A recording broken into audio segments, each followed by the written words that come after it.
Alhamdulillahirrahmanirrahim. Untuk semester ini saya dikasih amanah untuk mengampu mata kuliah akuntansi bank syariah dengan bobot SKS yaitu 2 SKS. Jadi nanti pada saat perkuliahan saya akan menjelaskan terkait mata kuliah akuntansi bank syariah ini lebih detailnya terkait bagaimana aplikasi dan akad-akad yang ada di perbankan syariah. Nah, sebelum kita masuk ke materi, Ibu akan menjelaskan terkait rencana pembelajaran selama 1 semester. Nah, selama 1 semester kita bertatap muka, Ibu akan menjelaskan beberapa sub mata kuliah yang nanti akan kita bahas selama 14 kali pertemuan. Terus 1 kali pertemuan adalah UTS dan 1 kali pertemuan adalah UAS. Nah, untuk materi-materi yang nanti akan kita bahas dalam pertemuan ini adalah terkait yang pertama adalah bagaimana konsep sejarah perbankan akuntansi syariah dan lembaga keuangan syariah. Terus yang kedua adalah membahas terkait prinsip dasar yang ada di bank syariah. Terus yang pertemuan ketiga adalah sistem operasional bank syariah. Dan pertemuan yang keempat adalah bagaimana kita akan membahas terkait kerangka dasar penyajian laporan keuangan syariah atau biasa disingkat dengan KDDP-LKS. Terus yang pertemuan kelima adalah menjelaskan terkait akuntansi penghimpunan dana. Terus yang pertemuan kelima adalah transaksi pembiayaan mudharabah dan transaksi musyarakah. Habis itu pertemuan ke-8 kita UTS, lanjut di materi akuntansi transaksi murabahah dan akuntansi transaksi salam dan salam paralel, dan akuntansi istisna dan istisna paralel. Untuk pertemuan 11 yaitu ijarah mutahiyyah bitamlik, dan yang terakhir materi yang akan kita bahas adalah akuntansi zakat, kebajikan dan pinjaman part. Pertemuan ke-13 yaitu terkait akuntansi kas, penempatan pada Bank Indonesia clearing maupun pajak. Terus pertemuan terakhir yaitu bagaimana mengaplikasikan dalam hitung bagi hasil yang ada di perbankan syariah. Nah, itu rencana pembelajaran selama 1 semester yang perlu mahasiswa ketahui. Selanjutnya kita akan membahas terkait kontrak kuliah. Nah, dalam kontrak kuliah ini kita akan membahas terkait bagaimana nanti poin-poin pembahasan yang akan kita bahas serta penugasan ya. Penugasan yang akan kalian kerjakan ya di masing-masing sub. Nah, di sini sudah Ibu jelaskan di dalam RPS tugas kasus dan ini penilaian ya, penilaian yang harus kalian ketahui sebelum nanti kalian mengikuti perkuliahan akuntansi bank syariah.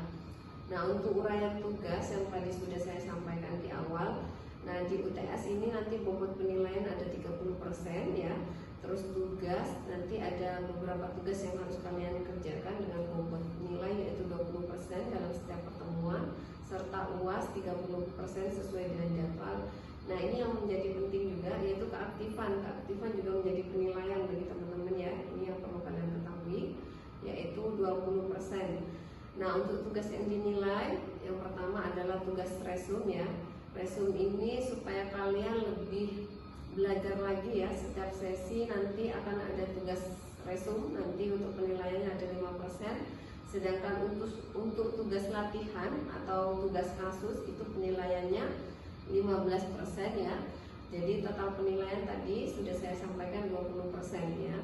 Ini menjadi catatan supaya mahasiswa lebih rajin lagi ya.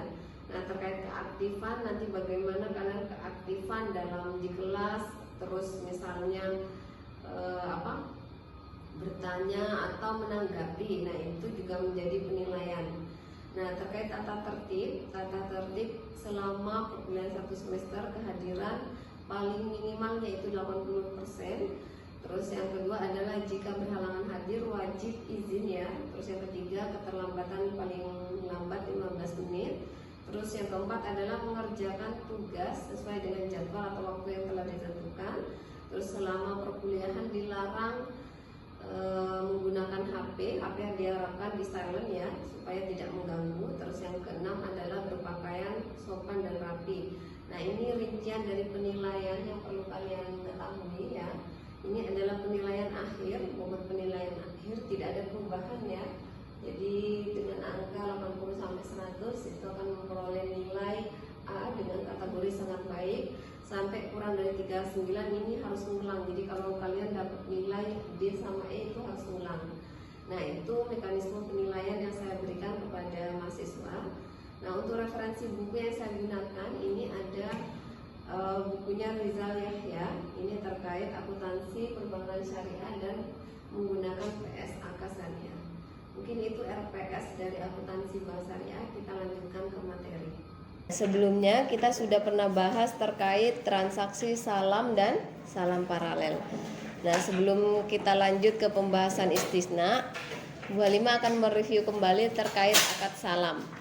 Nah kalau yang kemarin untuk akad salam itu khususnya untuk jual beli barang apa? Pertanian. Nah dalam akad salam memang dikhususkan untuk pertanian. Nah sedangkan di pembahasan bab 10 ini terkait akad istisna ini nanti akan fokus kepada barang manufaktur. Jadi itu perbedaannya ya antara akad salam dan akad istisna. Nah untuk lebih jelasnya kita bahas terkait definisi dan penggunaan dari akad istisna. Nah bab istisna atau biasa disebut dengan istisna ini merupakan kontrak jual beli dalam bentuk pembuatan barang tertentu dengan kriteria dan persyaratan tertentu yang disepakati antara pemesan atau pembeli mustasni dan penjual dikatakan sani. Nah ini adalah penjelasan terkait bab istisna. Nah ada penghususan tadi yang saya bahas bahwa barang yang diperjualbelikan biasanya adalah barang manufaktur. Itu perbedaannya antara akad salam dengan istisna ya. Untuk lebih jelasnya dalam hal pembayaran transaksi istisna dapat dilakukan di muka atau cash ya. Sama halnya dengan akad salam kemarin, jadi pembayarannya di muka ya kan.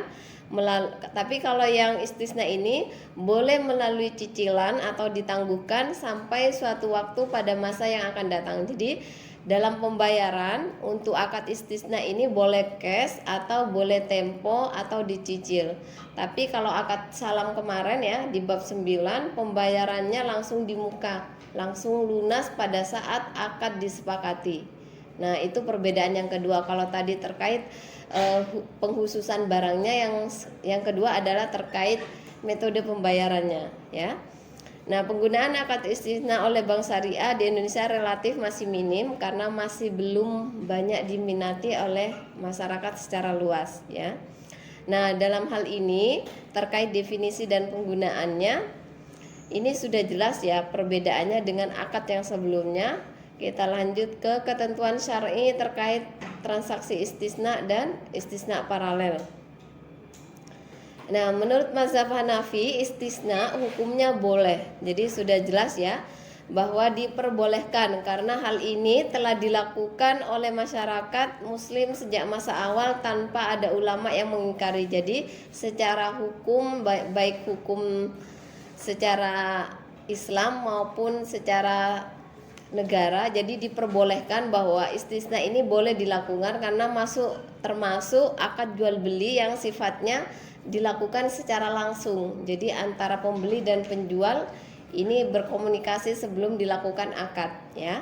Nah, ketentuan syar'i terkait istisna ini sudah jelas juga diatur oleh Fatwa DSN nomor 6 DSN MUI nomor 4/2000 tentang jual beli istisna. Nah, fatwa tersebut mengatur tentang ketentuan pembayaran dan ketentuan barang. Jadi jelas ya bayarnya metodenya seperti apa, terus jenis barangnya baik dari kuantitas, kualitas serta kapan penyerahannya ini juga harus jelas ya.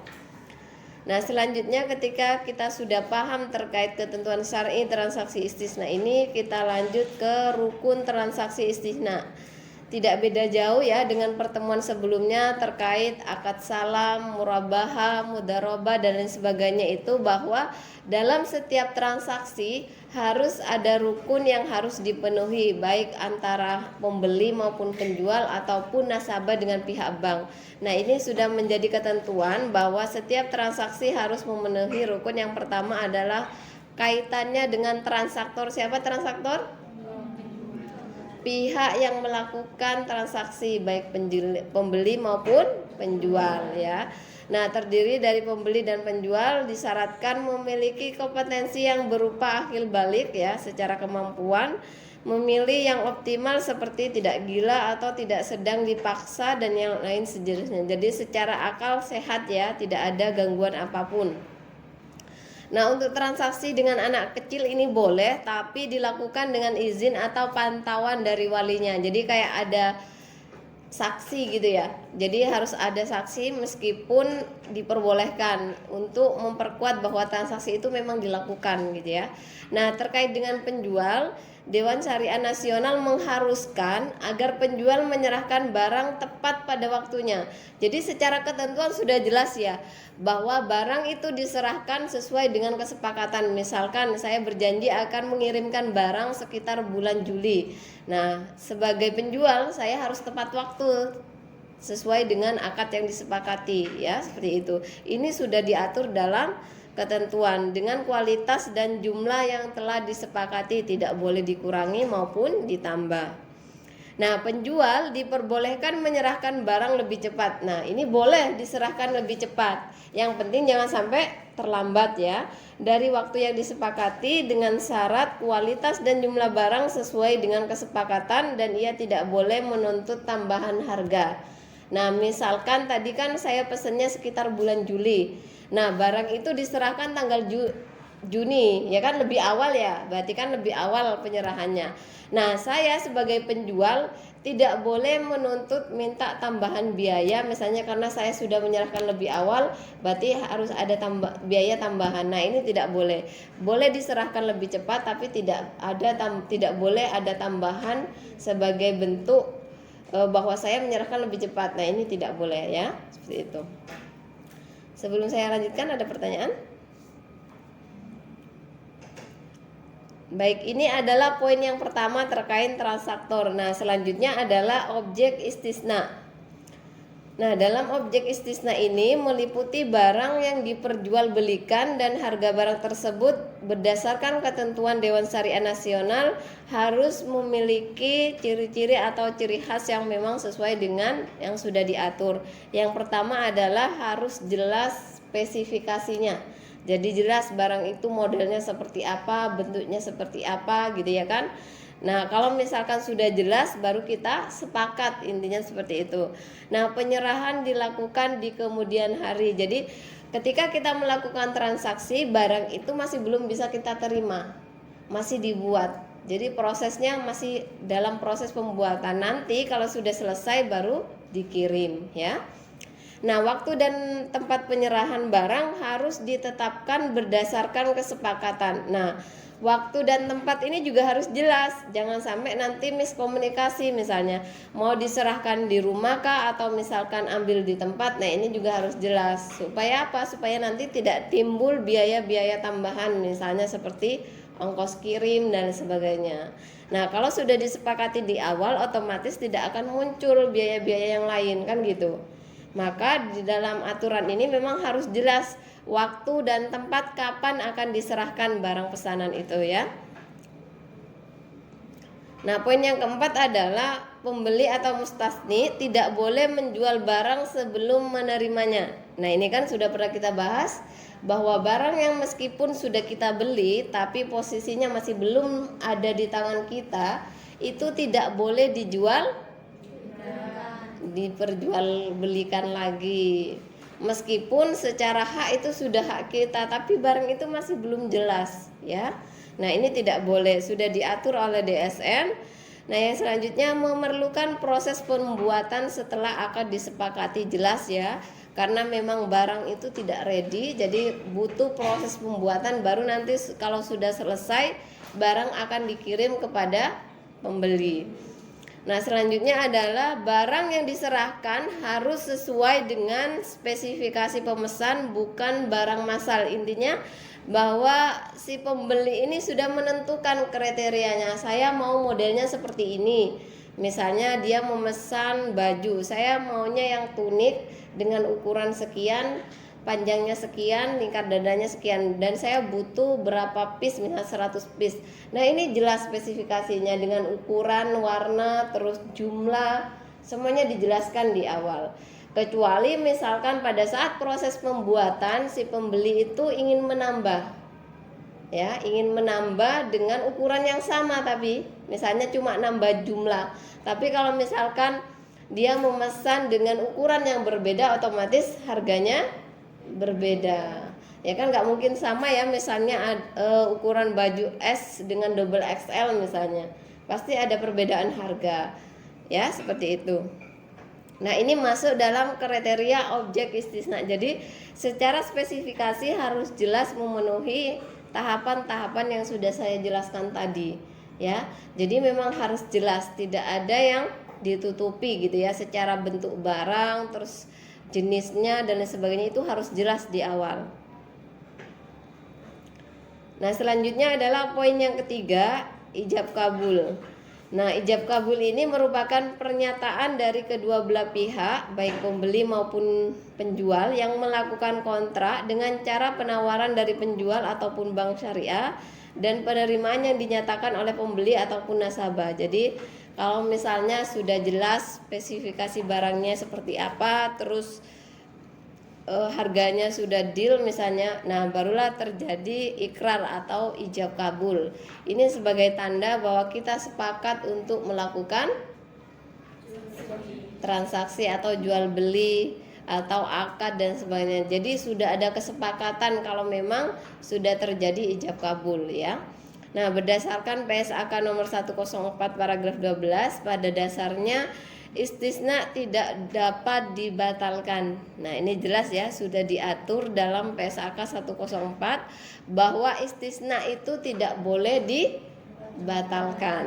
Jadi jangan sampai setelah kita melakukan akad terus si pembeli dengan sengaja, saya membatalkan karena kurang cocok dengan kualitas dan sebagainya. Nah, ini tidak boleh, karena di awal sebelum akad sudah dijelaskan terkait spesifikasi barangnya, jenisnya, ukurannya dan sebagainya. Jadi jangan sampai setelah akad baru membatalkan misalnya.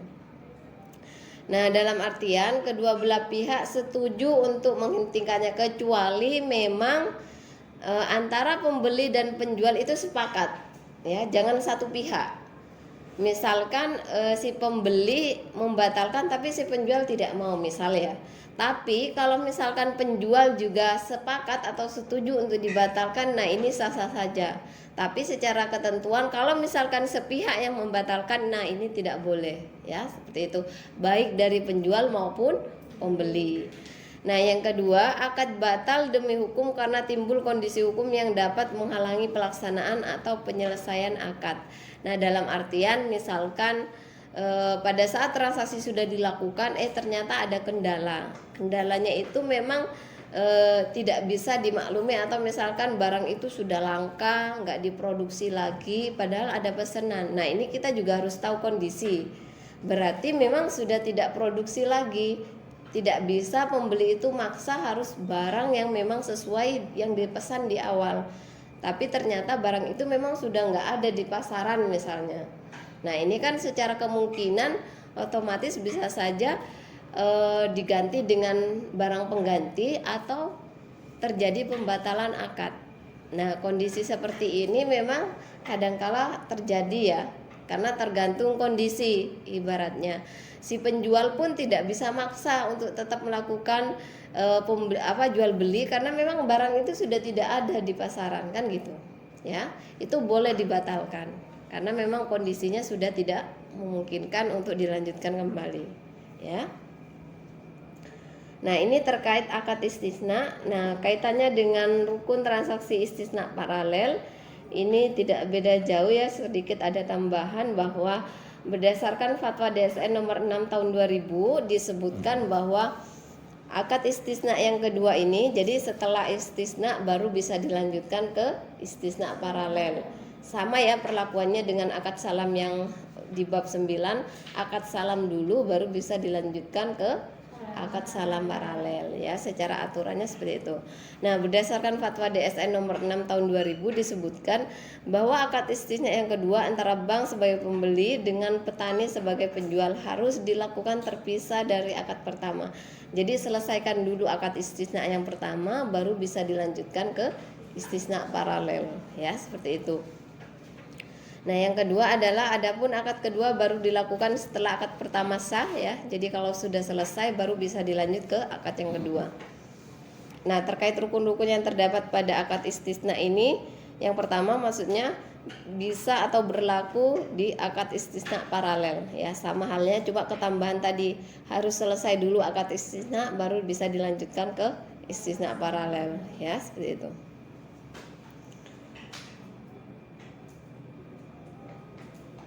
Nah, ini kaitannya dengan pengawasan syariah, transaksi istisna dan istisna paralel. Nah, berdasarkan pengawasan tersebut dilakukan oleh Dewan Pengawas Syariah, ada beberapa ketentuan yang memang harus dipatuhi kaitannya dengan pengawasan. Yang pertama adalah memastikan barang yang diperjualbelikan tidak diharamkan oleh syariat Islam. Jadi jangan sampai barang yang kita jual belikan itu barang yang memang diharamkan. Ya, jadi jelas kita sebagai muslim harus jual belinya ya barang yang memang halal ya, seperti itu jelas-jelas. Yang kedua adalah meneliti apakah bank membiayai pembuatan barang yang diperlukan nasabah sesuai pesanan dan kriteria yang disepakati. Nah, pasti sebelum akad disepakati, pihak bank pun akan meneliti apakah barang ini memang bisa untuk dibiayai atau tidak, dalam artian kalau misalnya tidak memungkinkan, butuh modal yang cukup besar dan sebagainya. Nah, ini mungkin ada kendala. Tapi kalau dirasa sudah pihak bank sanggup untuk memenuhi kebutuhan nasabah itu ya tetap jalan intinya ya. Yang ketiga adalah memastikan bahwa akad istisna dan akad istisna paralel ini dibuat dalam akad yang terpisah yang tadi saya jelaskan. Nah, yang terakhir bahwa akad istisna yang sudah dikerjakan sesuai kesepakatan hukum ataupun mengikat, artinya tidak dapat dibatalkan kecuali memenuhi kondisi. Jadi boleh dibatalkan tapi lihat kondisi seperti apa. Ya, kondisi yang pertama adalah kedua belah pihak setuju untuk menghentikan akad istisna. Jadi antara penjual dan pembeli sepakat untuk dibatalkan. Nah, ini boleh. Tapi kalau misalkan sepihak, misalnya pembeli yang ingin membatalkan karena misalnya tidak sesuai dengan kriteria yang diinginkan, nah ini bisa saja si penjual juga harus memenuhi keinginan si nasabah ya, intinya seperti itu. Tapi menyesuaikan, tidak boleh sepihak yang membatalkan. Nah, poin yang kedua adalah akad ini batal demi hukum karena timbul kondisi hukum yang tidak menghalangi pelaksanaan atau penyelesaian akad. Nah, ini yang tadi saya jelaskan sama ya. Jadi kalau misalkan ada kondisi-kondisi tertentu yang membatalkan akad, nah ini boleh saja dibatalkan. Nah, selanjutnya terkait alur transaksi istisna paralel. Tolong diperhatikan. Nah, dari alur sini bisa saya jelaskan bahwa dalam setiap transaksi akad istisna ini pasti harus ada kedua belah pihak, yaitu nasabah sebagai pembeli atau mustasni. Nah, yang kedua adalah bank syariah. Nah, bisa saja nanti bank syariah itu juga membeli ke atau misalkan ke tempat produksi atau membeli lagi baru dijual kembali. Nah, dalam akad ini memang harus ada kesepakatan dulu ya. Jadi kesepakatan dulu antara pihak nasabah dengan pihak bank. Nah, nanti kalau misalkan sudah sepakat ya, negosiasi pesan barang dan akad istisna, nanti baru dilakukan pembuatan barang ini. Masuk yang istisna biasa langsung dari negosiasi langsung barang dibuat, kecuali istisna paralel butuh pemasok ya. Ini tambahannya pemasok. Jadi bank itu membeli dulu ke pemasok baru dijual kembali ke nasabah. Jadi secara alurnya ini akad istisna dulu, baru nanti istisna paralel. Jadi setelah barang dibuat ya, terus habis itu dikirim, nah baru kirim tagihan penyelesaian barang, selanjutnya sudah selesai kalau yang istisna biasa. Tapi kalau yang istisna paralel perlu adanya pemesanan barang dulu ke pemasok ya. Ini sebagai tambahan ya, perbedaannya di sini. Kalau istisna biasa tidak perlu pemasok karena memang nasabah dengan pihak bank, tapi kalau yang istisna paralel perlu pemasok. Jadi pihak bank itu membeli dulu baru dijual kembali ke nasabah. Gitu. Ada yang ditanyakan? Atau ada yang kurang jelas? Silakan.